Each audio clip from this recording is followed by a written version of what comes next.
Welcome to this week in Elite. And let's start with new ship, Diamondback Explorer. We already had Imperial Courier last week and Diamondback Scout. So what is Diamondback Explorer? It's heavier than Scout, with 52 tons of maximum cargo instead of 28. Not that agile, because it has bigger mass and same thrusters.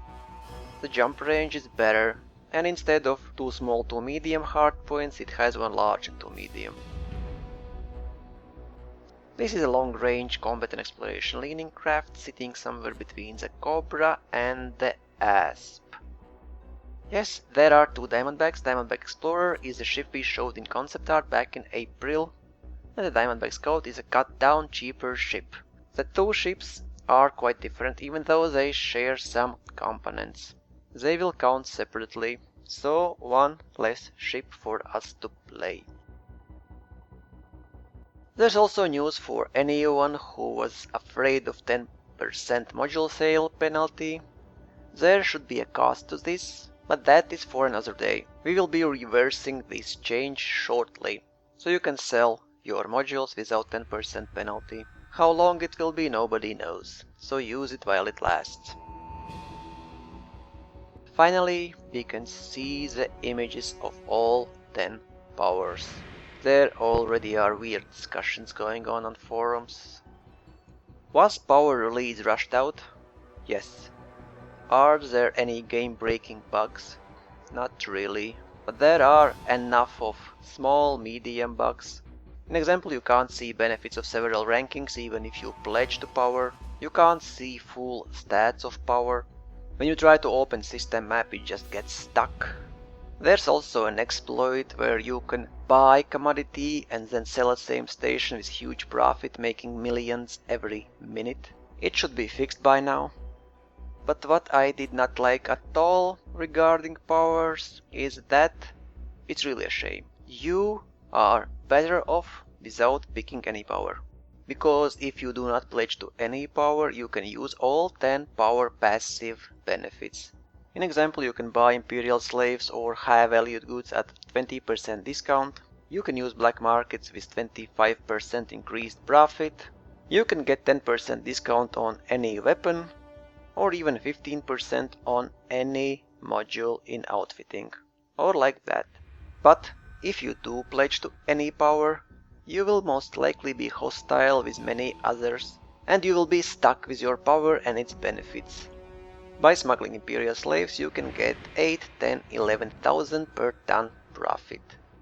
But if you pledge to any power, most likely you will be hostile in one of those systems, in one where you buy Imperial slaves or you sell.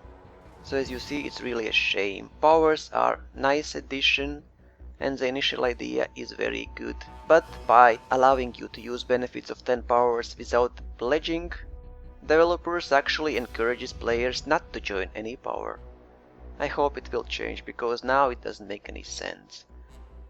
But still, let's take a look at powers. So first, command capital. CC is received from systems under the control of a power. The bigger the population of a system, the greater the amount of CC can be exploited from it.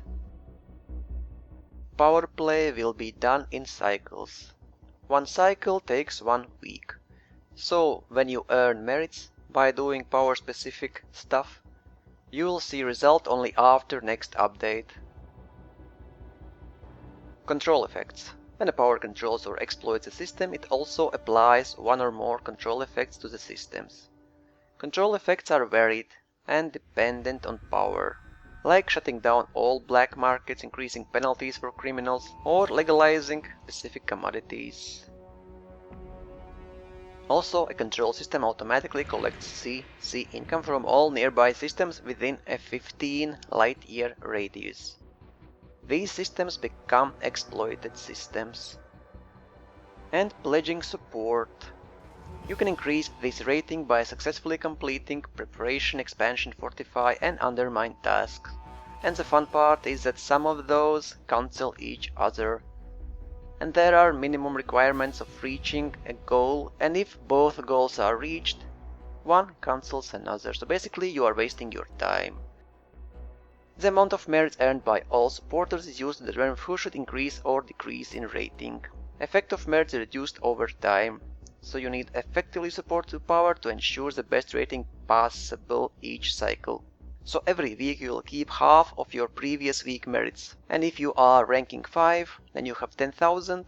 Next week you will have only 5,000 and will have to get another 5,000 if you want to keep your ranking. Pledge benefits. As rating increase, additional power play cargo is made available as well as increased preparation votes. You can get power play cargo for free every 30 minutes. If you want more, you will have to pay 10,000 credits for each ton. You can leave a power at any time. Should you leave power, all benefits are immediately revoked, but any modules unlocked as a reward and purchased are kept. So if you have purchased power-specific modules, weapons or shields, you can keep them. Also, once you leave a power, there's a cooling off period before you can join a new power. And you can also defect from power.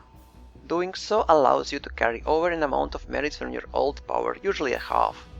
You may be hunted and attacked by mercenaries working for the power you left. And the higher rating you had when you defected, the longer this hunt will last. And galactic standing.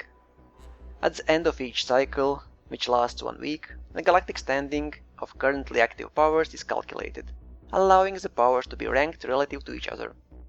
And the following elements are used to determine galactic standing. Number of controls and exploited systems. More is better. Number of successful preparations and expansions. More is better. Number of systems in turmoil. Fewer is better. Number of systems revolted. Fewer is better.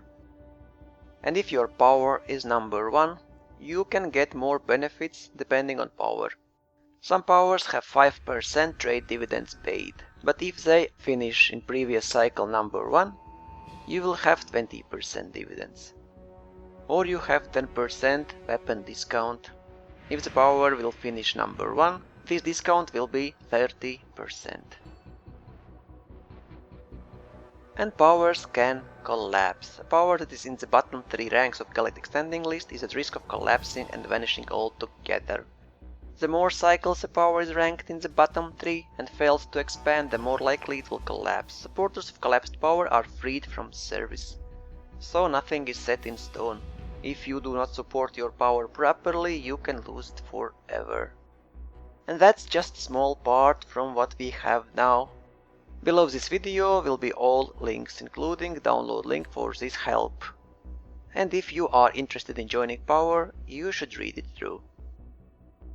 So as you see, there are a lot of stuff going on, and it will be very interesting to see how this all will evolve over time.